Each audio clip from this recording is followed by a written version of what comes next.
menjelaskan tentang filsafat progresisme, konstruktivisme, dan humanisme. Selamat menyaksikan. Yang pertama, progresisme. Progresisme berasal dari kata progres yang memiliki arti kemajuan.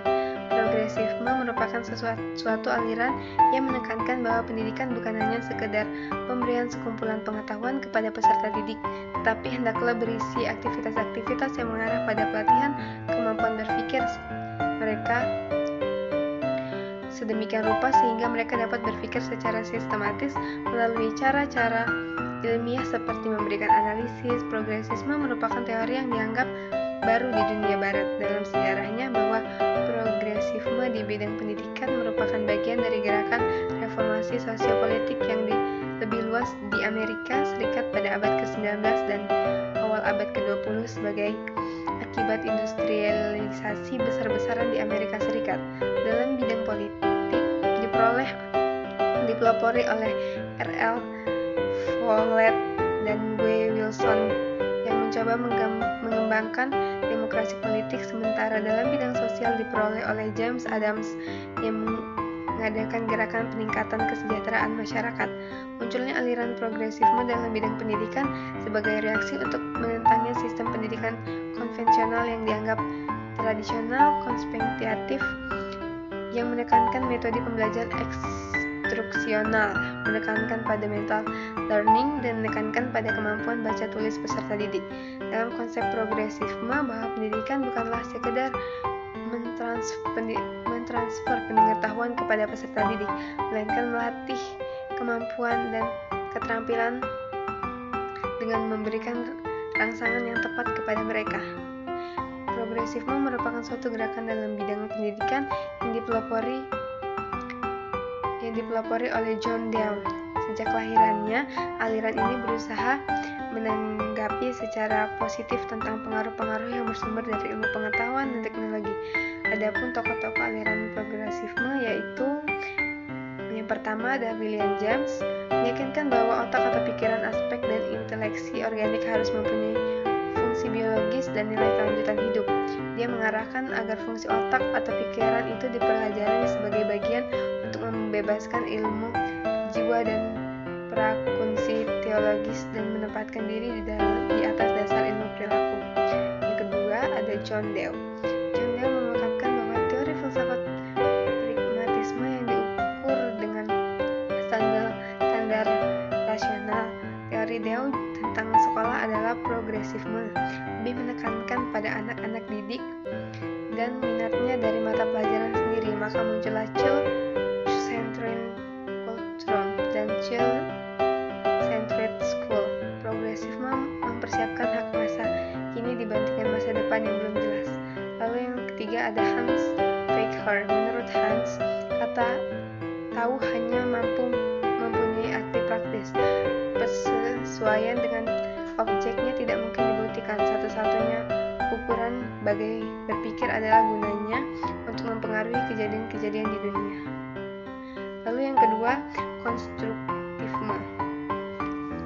Didefinisikan sebagai pembelajaran yang bersifat generatif, yaitu tindakan yang menciptakan sesuatu makna dari apa yang dipelajari.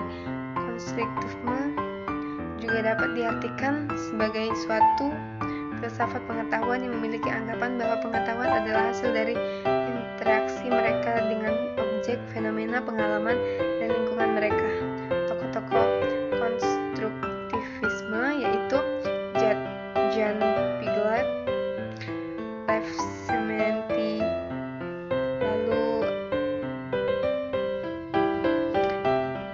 mereka menurut Jan Piaget dikenal sebagai konstruksi pertama, menegaskan bahwa proses untuk menemukan teori dan pengetahuan yang dibangun dari realisme lapangan. Peran guru dalam proses pembelajaran adalah sebagai fasilitator dan moderator. Sedangkan menurut Lev, bahwa siswa dalam suatu konsep perlu memperhatikan lingkungan sosial. Konstruktivisme oleh karena itu disebut konstruktivisme sosial.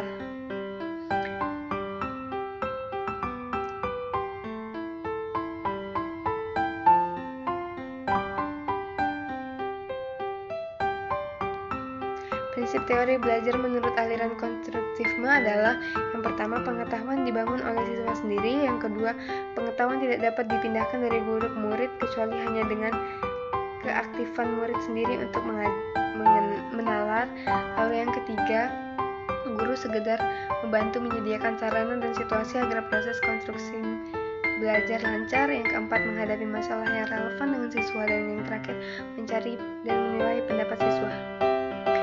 Terakhir ada humanisme. Aliran ini merupakan proses belajar yang memanusiakan manusia. Hal ini diartikan bahwa setiap individu dapat mengenal kemampuan sendiri untuk diterapkan dalam lingkungan. Pembelajaran pada aliran ini memusatkan perhatiannya kepada siswa sehingga menitikberatkan pada penilaian kognitif dan afektif.